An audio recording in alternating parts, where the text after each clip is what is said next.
ጤና ይስጥልን የፕሮግራማችን ተከታታዮች ለዕለቱ አንድ እንግዳ ይዘንላችሁ ቀርበናል። ወጣት ሀቢባ ኩፐር ዲያሎ ትባላለች። የ16 ዓመቷ ወጣት ሀቢባ የውመንስ ሄልዝ ኢንተርናሽናል ኦርጋናይዜሽን መስራች ስትሆን ኢትዮጵያን ጨምሮ በሰብሳሃራ አፍሪካ የሚገኙ የሴቶች ጤና ጉዳይ ላይ በተለይም በኢትዮጵያን ሴቶች ዘንድ ከወሊድ ጋር የተያያዘ ፊስቹላ የተሰኘውን አስከፊ በሽታ ለማስወገድ በዓለም ህብረተሰብ ዘንድ እውቅና እንዲኖር ለማድረግና ገንዘብ ለማሰባሰብ በርካታ ስራዎችን አድርጋለች። ሀቢባ በቅርቡም አዲስ አበባ ፊስቱላ ሆስፒታል ጉብኝት ያደረገች ሲሆን በሃሊፋክስ ኖቫ ስኮሺያ የገንዘብ ማሰባሰቢያ ዝግጅትም አድርጋለች። ከሀቢባ ጋር በዚሁ ዙሪያ ቃለ ምልልስ አድርገናል። ከዚያ በፊት ግን የፕሮግራማችን ተከታታዮች ስለ ፊስቱላ በሽታ ግንዛቤ ይኖራችሁ ዘንድ አንዳንድ ነገሮች ጥቂት እንበል። ፊስቱላ በወሊድ ጊዜ በተለይም በእድሜያቸው ለጋ የሆኑ ሴቶች ምጥ ሲበዛባቸውና የማዋለድ ሕክምና ሳያገኙ ሲቀሩ የሚከሰት በሽታ ነው። በእድሜያቸው ለጋና ሰውነታቸው አናሳ የሆኑ ሴቶች ምጥ ሲበዛባቸው በትልቁ አንጀታቸውና በፊኛቸው አካባቢ ጉዳት ደርሶ አልፎ ተርፎም ቀዳዳ ይፈጠራል። በዚህ ሳቢያ ሴቶች ሽንታቸውንና ሰገራቸውን የመቆጣጠር ችሎታቸውን ያጣሉ፣ ቀሪ ህይወታቸውን ሁሉ ማለት ነው። ይህ በጤና ባለሙያዎች ዘንድ እጅግ ከፍተኛ አስከፊ በሽታ ተብሎ የተቀመጠ የጤና ችግር አካላዊ ቀውስ ከማምጣቱም በተጨማሪ በሴቶቹ ላይ ከፍተኛ የሆነ የስነ ልቦና ችግር ያመጣል። በባሎቻቸው ብቻ ሳይሆን በህብረተሰቡም ዘንድ ይገለላሉ። አሁን ወደ ሀቢባ እንለፍ። Thank you so much for taking the time to give this interview with us. And yes, and if I may ask, first and foremost about, if you can tell us about yourself. I'm currently living in Halifax, Nova Scotia, but I'm from Toronto. I was born and raised in Toronto, Canada here, and I'm of Jamaican origin through my mother, and West African origin through my father, so that would be from Guinea and from Liberia, West Africa. And I understand, you're grade 11, going to grade 12 next year in September. And now, I understand that you were recently awarded the Top 20 Under 20 Award. And, if you can tell us what that award is, one, and two, in what discipline did you get the award? And are there any awards that you received so far? It's called Canada's Top 20 Under 20 Youth Award. It is a national award for youth leadership, and I won for my work through WHOI, through the organization I've established, and for spreading awareness on obstetric fistula. So, Habiba, if you can tell us actually, so our audience have a good understanding of what this award is, what does Top 20 Under 20 mean, and, what things are involved in this, how many people would be applying each year. So can you elaborate that a little bit? It's for Canada's youth leaders, 20 Canadian youth leaders who are under the age of 20, who are doing very important work, whether it's through innovation, through leadership. Some of my fellow award recipients, they were doing very extensive scientific research. Others were involved in philanthropic initiatives, as I am, and we're all under the age of 20. So we had to submit the application. We had to get one letter of reference from someone who's been involved with us in some capacity through our work. It's a very rigorous application process. Every year, about several hundred Canadian youth apply, and they narrow it down to 20. Now, let's talk about the charity organization that you founded. When did you establish this, and why? Okay. So WHOI, the Women's Health Organization International, I established it last year in 2012 near my 16th birthday, right before my 16th birthday actually. So I started filing for legal status. It is a registered non-profit organization, so I started filing for legal status in March 2012, right before my 16th birthday, which was in April. And we received the legal status in July, so it took a few months to get it. And then on my 16th birthday, I held a fundraiser and pre-launch for the organization. And why did I establish it?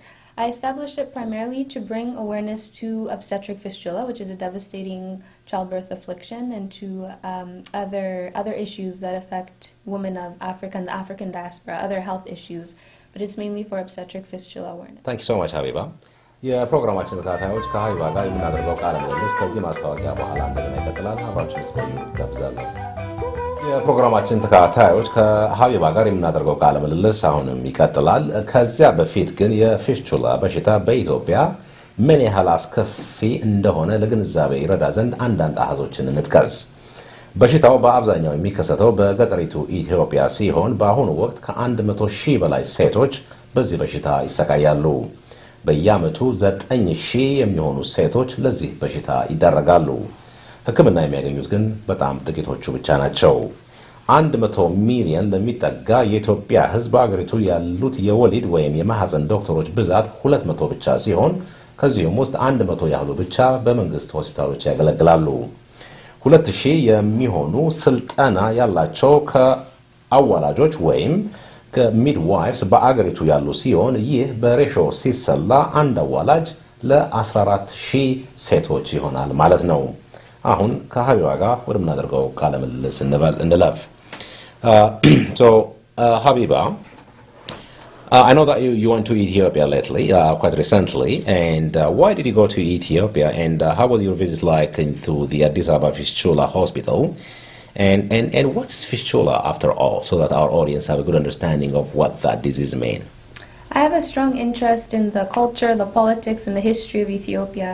So my visit to Ethiopia allowed me to see all of that and to learn more about the culture, and particularly the ethnic culture. That's something I'm very interested in, the ethnic culture of Ethiopia directly. But what amplified my interest in visiting the country was, of course, obstetric fistula and the situation of obstetric fistula in Ethiopia. So while we were there, we visited the Addis Ababa Fistula Hospital, which was founded in 1974 by Dr. Catherine Hamlin. And that is the only hospital in the world that is dedicated to the treatment and care of women who suffer from obstetric fistula. My visit to the hospital, it was a very it was a very interesting visit. It was very poignant. Upon entering the hospital, I felt like my dream had come true, as if my dream had literally come true, because I learned about fistula 4 years prior to going to the hospital. And I learned about it a lot through extensive online research. I did a lot of work at libraries. I consulted many texts, watched many videos on fistula. But of course, it was all sort of theoretical. This was all theory. This was abstract. And I thought about going to the hospital. I wanted to know what it was actually like to have fistula. I wanted to meet patients or to meet hospital staff. So we walked through the gates of the hospital, and I was like, oh my God, I'm here. This is really what it is. So my trip to the hospital was really a direct first-hand experience. And while I was there, I visited with my mom and my sister, and while I was there, I met with 2 fistula patients. The hospital staff, they gave us permission, so I was able to ask them a few questions about fistula. And the public relations officer, Andinet, she served as a translator because the girls, they spoke Amharic, so I asked her the questions in English, then she translated. And the 2 young women I spoke with, they were named Amuwadat and Asres. Amuwadat was 15 years old at the time, and I was 15 years old at the time, so it was a very interesting interaction. And Asres was 18. So I wanted to learn more about their fistulas. And I wanted to learn more about them. What's very interesting was that, of course, it was their affliction, obstetric fistula, that took me to the hospital. That's why I was at the hospital. But when I was there talking with them, I realized that they were the same age as I was. So, of course, you know, they had dreams and ambitions and aspirations. They probably had some of the same thoughts or goals that I had. So I said, you know what, let me learn about them through their humanity, through who they are as people, and then maybe a little later we can talk about their obstetric fistula. Interesting. Well, this must have been a very interesting experience. You know, you're right. You probably have read and seen a lot of a lot of things about this disease, but it is not even comparable when you have that first-hand and face-to-face experience with the patients who are probably your age, and that makes it even actually more powerful experience. I think I can only imagine. So if I ask you another question, Habiba, so I understand you also had a fundraising event in Halifax recently, and an award-winning documentary, A Walk Too Beautiful, was screened. Can you tell us about that film, A Walk to Beautiful? What is it all about?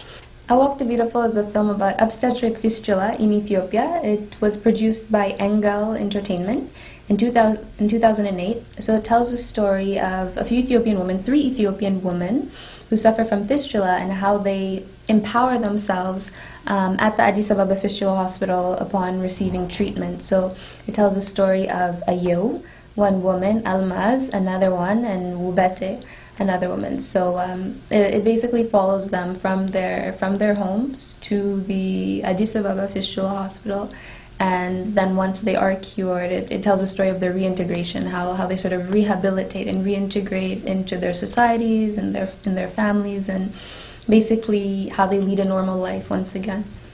So the screening of the film A Walk to Beautiful, it was actually a fundraising event that we held in Halifax. So we used the film to garner attention about fistula and to help the audience gain a better understanding of what it is, because they could see it, they could see the woman in the film. So that's why we had the film, and it was very good. It was well attended. About 40 people came out. The audience really appreciated the film. And some of the feedback or the comments they told me afterward were that I'm happy that you were able to show the film, because before I heard you talking about fistula, but of course a lot of talk, speech, etc.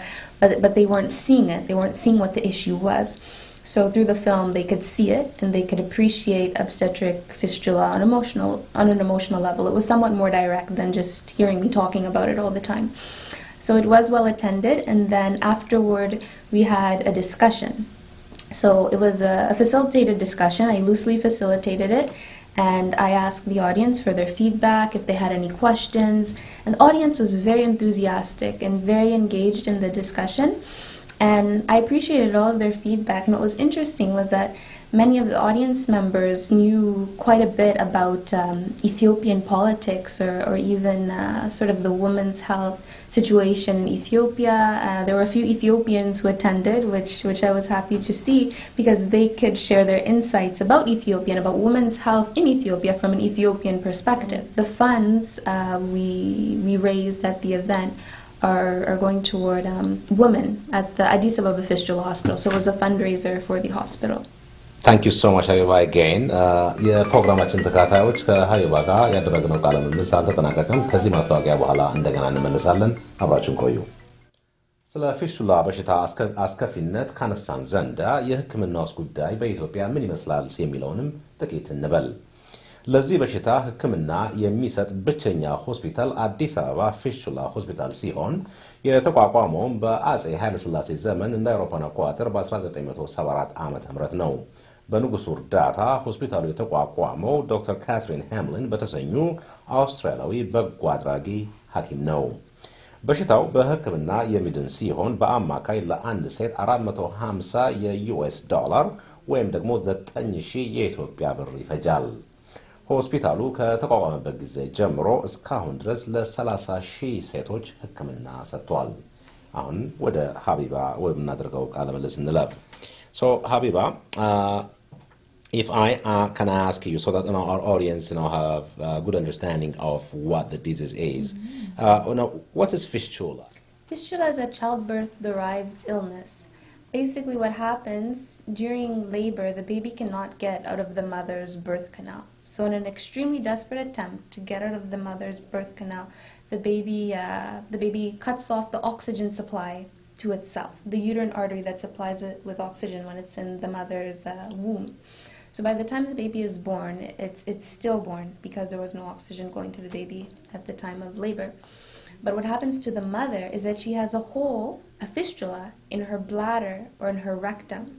And because of this hole in her bladder usually, but sometimes the rectum, she constantly leaks waste products. She's always leaking urine and sometimes feces if it's in the rectum, sometimes both if she has what is called a double fistula, which means there's a hole in both her bladder and her rectum. And because she's always leaking those waste products, she smells awful. And there's so much disdain because of that, and she's neglected in her community because of the condition. And she's a poor woman. The fistula women, they're poor. They don't have access to proper medical care. They don't have access to proper obstetric care. because it occurs from an obstructed labor. Any woman in the world could have an obstructed labor, whether in Canada or in Ethiopia.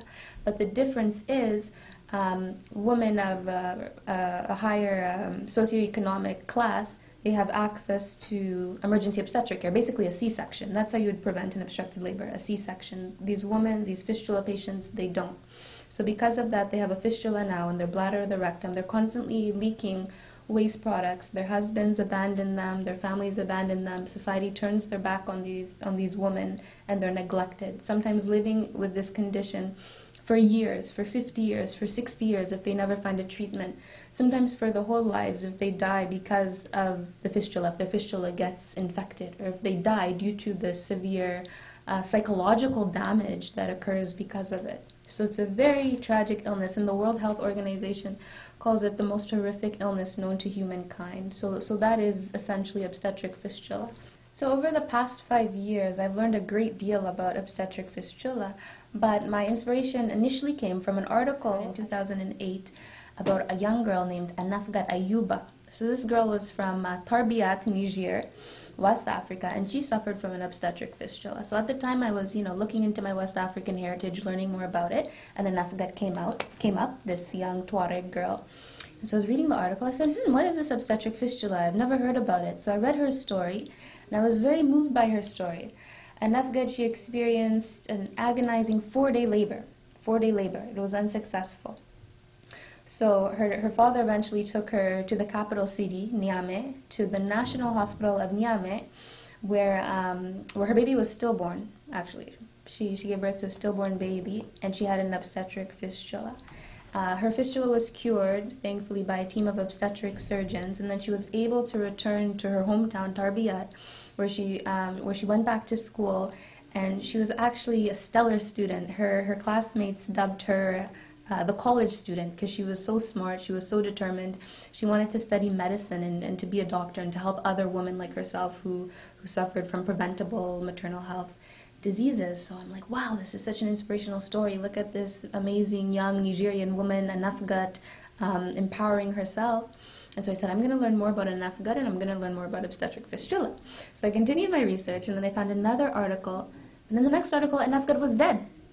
This article said, sadly, in 2007, due to complications of an infection, Anafgat passed away. So I was stunned. I was completely stunned, because in one article she was alive, and then in the next article she was dead. I remember, so I said, I have to learn more about this obstetric fistula that ravages the lives of young women like Anafgat Ayuba. So the more research I did on fistula is how I learned about Dr. Catherine Hamlin, and then basically about obstetric fistula in Ethiopia, which tied in nicely with my interest in Ethiopian culture and history. So Anafgat today, she's the catalyst for WHOI, for the obstetric fistula awareness I do. It's all because of this young woman who sadly passed away, this young woman named Anafgat Ayuba. That's a very fascinating story, Habiba. I totally agree. Very tragic. And so, what plans do you have now? Anything in the works? Anything in the future? So with regards to WHOI, my plan is to do more obstetric fistula awareness, because it's such an important affliction, and it's important that people know about it. People all over the world, but people in the Ethiopian community, right here in Toronto, in Ottawa, in Canada, the Ethiopian community in Canada. So I want to do more obstetric fistula awareness around Canada. I want people to know that it's a preventable illness and it can be supported. On a personal level, I do want to go to university once I finish high school. I'm interested in pre-medicine because I do want to be a gynecologist like Dr. Catherine Hamlin, or like the many other doctors, whether Niger or Nigeria, who operate on women who suffer from fistula. I want to do fistula surgery. We wish you all the best, Habiba. And we sincerely wish you all the best in your future endeavor. So one last question before we wrap up our interview. Do you have any message to our audience? So to the audience, I'd like to say thank you for listening. Thank you for watching. So you can learn more about obstetric fistula and the work WHOI is doing on our website, which is WHOI.ca. So I encourage you all to learn more about obstetric fistula. It's a very tragic, very devastating illness. And if you ever do visit Ethiopia, I urge you to visit the hospital just to learn more about it. Thank you so much, Habiba. I know that was very informative. That was very educational. We really appreciate for taking the time to give this interview with us. የፕሮግራማችን ተከታታዮች ከሀይባ ጋር ያደረግነው ቃለ ምልልስ በዚህ ተጠናቋል። ጠቃሚ ትምህርት እንዳገኛችሁበት ተስፋ እናደርጋለን። ፕሮግራማችንን አጠቃላይ የቀሩን ጥቂት ደቂቃዎች ናቸው። በሚቀጥለው ሙዚቃ እንሰናበታችኋለን። የሳምንት ሰላም